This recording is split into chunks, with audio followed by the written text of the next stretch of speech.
Good evening. Russ McCullough here from the Archdale Church of Christ in Charlotte, North Carolina. Tonight is a special broadcast of our book review class that we have on Monday night on Zoom.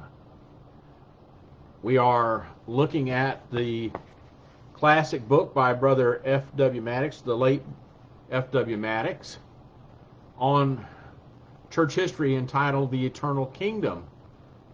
Tonight we had some technical difficulty with Zoom, so I wanted to present the lesson here on Facebook Live instead so people could still receive it. And tonight we're going to look at the life of the late Brother Walter Scott from the first half of the 19th century, who was truly an effective gospel preacher in his time. Perhaps the most effective gospel preacher until the advent of Brother Marshall Keeble in the 20th century. Walter Scott was an amazing man. So we want to look at this life of this brother. Walter Scott was actually not born in America. He was born in Scotland and went to Edinburgh for his education, and there he was greatly influenced by the Haldane brothers. And the Haldane brothers were early Restorationist Presbyterians who were studying their way out of denominationalism and believed, as Scott believed, that the Bible was the only source of truth, that the Bible, especially the New Testament, was the standard or the pattern for all faith and practice for New Testament Christianity. At age 22, however, he went to America and never returned to Scotland. When he got to America, he came to New York and began to teach school at an academy on Long Island, but he didn't stay there long. He wanted to go west where opportunity was and freedom was and liberty was. It was a great time in America because there was great promise in the West. And so he was so motivated, he walked 300 miles west to Pittsburgh, Pennsylvania. I can only imagine the difficulty of that journey on foot through the wilderness in those years. Well, when he got to Pittsburgh, he ran into a fellow by the name of George Forrester, who was like-minded with Walter Scott and was studying his way out of Presbyterian denominationalism. And George Forster had an academy that he had set up there in the frontier in western Pennsylvania. And he was educating children there at this particular academy. And Walter Scott became a teacher there at Forster's Academy. Now, these two men began to talk to each other and to understand each other best they could, and they both agreed that the New Testament was the only source of truth and the only pattern for faith and practice for Christians today, or the day, any day for that matter. Now, at this time, Scott was a loose adherent to the National Church of Scotland, which was the Presbyterian Church. The Presbyterian Church and the nation of Scotland were one and the same. If you were Scottish, you were Presbyterian. If you were Presbyterian, you were Scottish. Well, here in America, well, it wasn't quite that way, but he was loosely a Presbyterian. Hey, Eddie, it's good to see you. And so they began to compare notes and found a great commonality. Now, Forster had a small congregation that he preached for of Restorationist Presbyterians who were seeking more biblical truth. And we're studying a great number of things together. And so Scott began worshiping with this group of restorationists. And after a few more weeks of intense study, Walter Scott renounced Presbyterianism, renounced denominationalism, and began to understand that specifically baptism was by immersion only, and by immersion only for repentant persons, which meant that a person had to be of an age where they were accountable, where they understood the difference between right and wrong. And so he renounced infant baptism as unbiblical. He also, through the study, came to understand that immersion was the only form of biblical baptism. And so Forrester immersed Walter Scott into Christ. And it was a great partnership, or so it seemed. Scott was an effective teacher, and he was given headship of the academy so that Forrester could dedicate himself to full-time ministry on the frontier. Sadly, almost immediately after this transition, Forrester died tragically in an accidental drowning. Who knows what great things Forrester could have achieved had he lived.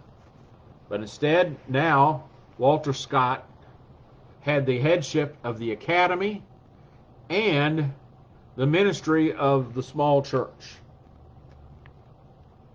And as he began to preach and to study, in the winter of 1821-1822, Walter Scott and Alexander Campbell met for the first time. Though they were very opposite in terms of personality, they became fast friends and remained such. They both had foundational teachings similar. Both Campbell and Scott had been influenced by the Haldanes. They had studied under the Haldanes. They understood the restorationist plea to go back to the Bible and to discover New Testament Christianity as it was originally taught by the apostles in the first century. And so they had much to be common, much held in common, shall we say. And they found it to be quite amazing because independent of each other, not knowing each other at all, even the existence of each other, through their individual studies, going back to the Bible as the only standard or pattern of faith and practice, they were amazed that they came to the same conclusions independently of one another, hundreds and thousands of miles apart from one another. This is very, very common in the early years of Restorationist history in America.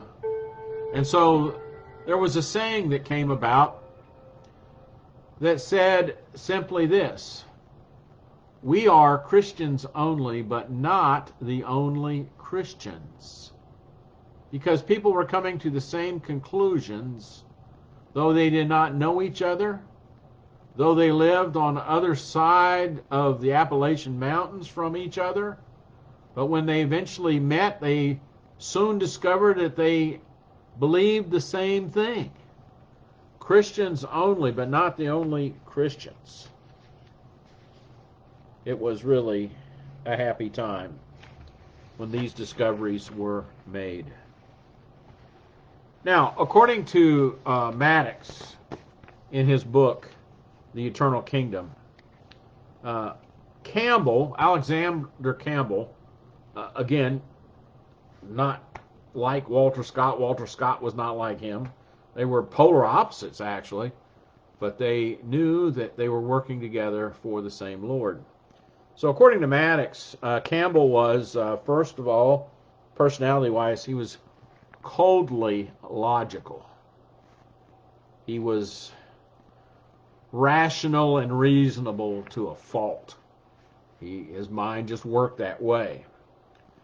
Secondly, he was a fearless person. He didn't care what anybody thought or did. Hello, Roberto. Good to see you this evening. And he was self-reliant. He didn't wait for help from any third party. He just got up and did it. And fourthly, Campbell was firm. He was not one who equivocated at all. It was right or it was wrong, and that's that. Now, also, according to Mattox, Walter Scott, being the polar opposite of Campbell, was, instead of coldly logical, he was emotional. And unlike Campbell, who was fearless,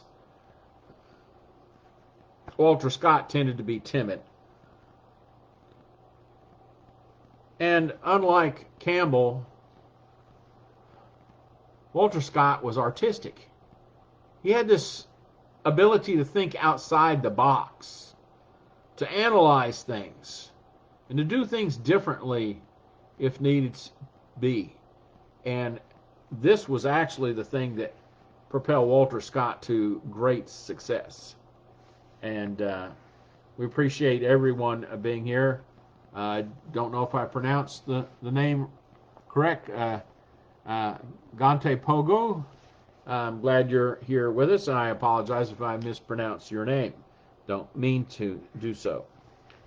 Now, there's a quotation regarding these two men. It's made by Mattox in the book, and he says, Alexander could have always be expected to present a fine, clear sermon, regardless of circumstances. But Scott was easily affected by his audience. When the audiences reacted, Scott reacted back.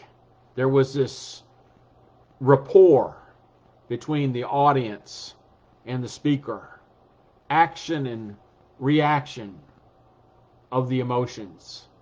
Whereas Campbell was more of a lecturer than an evangelist.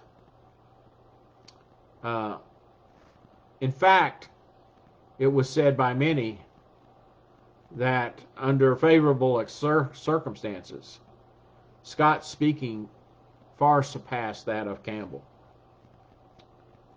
Now, though emotional, Scott was still a very straight and logical, reasonable and rational student of the Scriptures. And it was Scott who formulated a gospel presentation that was far more effective than any other man in the Restoration movement to date. In fact, he was very effective with children. He had this rapport with children that Campbell did not. And it drove him to understand how to reach adults. When he came to a town to preach, he would find various groups of children who were playing. And he would go to these groups of children, and he would teach them what he called the 5-finger exercise. The 5-finger exercise. It was a method by which children could memorize easily what he, Walter Scott, was going to preach on that evening in the local gospel meeting. And the 5 points of the 5 fingers that the children memorized and then took home to their parents was faith, repentance, baptism, remission of sins, and the gift of the Holy Spirit. He would get them to memorize those 5 things on their 5 fingers and send them home to their parents as an advertisement to come and hear the gospel at the gospel meeting in that town that night. And it was highly effective. No one else was doing such a thing. Now, he came to this conclusion because he closely examined the scriptures in the book of Acts regarding conversions. In fact, many call the book of Acts the book of conversions because that's what it is. It's one conversion after another, after another, after another.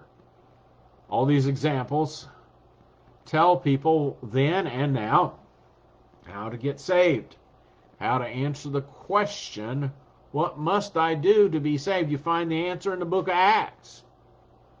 And he analyzed these things, and he came to the conclusion, and correctly so, that God had revealed in the book of Acts a pattern of faith and practice regarding how one becomes a Christian. And so in his gospel meetings, Scott also had another method that I don't know why people have abandoned this because it's very effective. Walter Scott had a partner. And the partner was a fellow by the name of William Hayden. And how Hayden and Scott worked together was this: they would go to a town, they would advertise through the children, and then when the meeting came at the end of the day in the town and the people would come, Scott would preach the gospel. But Hayden would then get up and exhort the people to respond with repentance and baptism.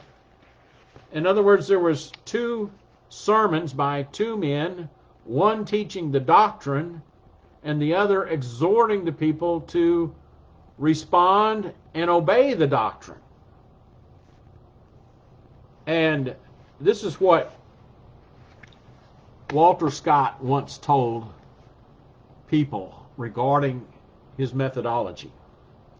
He said, "Brethren, give me my Bible, my head, and Brother William Hayden, and we will go out and convert the world." That was his mindset, Walter Scott. He was a man of action. Now, this 5-finger exercise we spoke of would eventually become an exposition of the plan of salvation, and it was published in 1834 in book form, and it was the most important, influential book of his life. He wrote a lot of books. He was a prolific writer, both of books. Hello, Vidi Asgar. It's good to see you. And so he wrote this book, and was published in 1834. It's called The Gospel Restored. An interesting title. The Gospel Restored. Scott was in his time, Walter Scott was in his time, the most effective gospel preacher alive. In fact, as we said, as far as I can tell, the most successful gospel preacher in modern times until the advent of Brother Marshall Keeble in the 20th century, who far surpassed. But in context, in Walter Scott's day, you can't take anything away from him. See, he was in his time very effective because he preached at a place, the Western Reserve of Ohio, in the early 19th century that was sparsely populated. Hardly anybody lived there, but still, in a very sparse population, he still was able to baptize up to 1,000 souls a year. in a place called the frontier, where people are very, very scattered and few. Now, Scott's message was highly effective, for people were yearning to hear alternatives to the dark message of Calvin. The dark message of Calvin never answered the question that burned in the hearts of those who heard preaching in those years. And that was, am I one of the elect, or am I one of the damned? I don't know. How can I tell? I long to be saved, but what if I'm elected to damnation and not to salvation? How am I going to know? And this brought great despair upon people, because it was a lie. It's a false choice. So one way or the other, men were told they could not do anything to be saved if, in fact, they were predestined to damnation. The people were yearning to hear the truth, but they had not heard it until Walter Scott came to town. Now, to rectify this dilemma that these Calvinistic preachers were fostering upon these poor souls, they tried to come up with a methodology to solve this dilemma, this question, am I elected to salvation or am I elected to damnation? Oh, woe is me, how can I ever know? So they were told that they had to pray through their dilemma at something called the mourner's bench. The mourner's bench was a reserved seating at the front of a meeting hall during preaching services and revivals and such, where sinners would come and so they could pray through at the mourner's bench and perhaps convince God to tell them somehow or another if they're in the predestined damned or the predestined saved. Now, along comes Walter Scott with the gospel of Jesus Christ. And Scott's message of whosoever will resonated among the people of Ohio. They were so happy to know that they were not locked in one way or the other. That whoever, as Joel said, and was told to the Pentecostans on the day of Pentecost, and as Saul of Tarsus experienced in Acts 22, verse 16. Whoever calls upon the name of the Lord for salvation will be saved. And the only way to call, as we know, on the Lord for salvation is water baptism in the name of Jesus for the remission of sins, which will give one the gift of the Holy Spirit and will add one to the singular church of Christ, the body of Christ, the bride of Christ, the church that Christ built, the church that he died for. And when people understood that they could hear the gospel and they could believe it, and then they would be excited to repent of their sins and willingly confess Christ before men and be baptized in water for the remission of their sins, to receive the gift of the Holy Spirit and then live faithfully thereafter. This was a message that was received by the people of Ohio in those years with much enthusiasm. And Walter Scott converted many, many people to the Lord with the message of the gospel, the truth of the New Testament that he and others had discovered in the early part of the 19th century here in America. It's a beautiful life Walter Scott lived. He has a passage on his tombstone that was his way of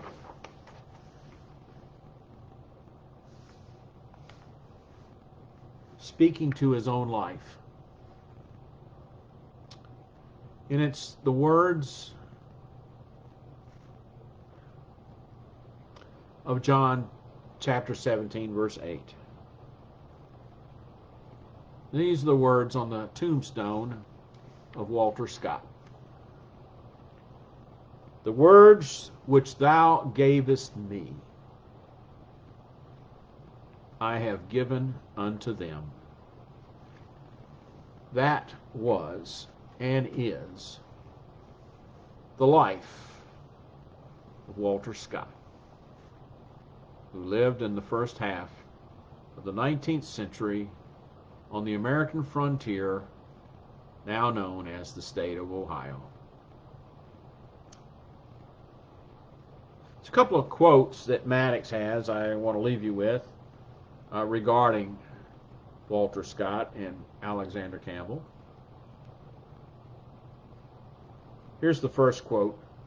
Whereas the Campbells had been urging unity among churches, Scott began urging individuals to unite with Christ on the simple terms of the gospel. End quote. In other words, the gospel does not begin with thee, it begins with me. Here's the second quote from Mattox regarding Walter Scott. Unity was a spiritual matter achieved on the basis of obedience to Christ rather than compromise of religious bodies, end quote.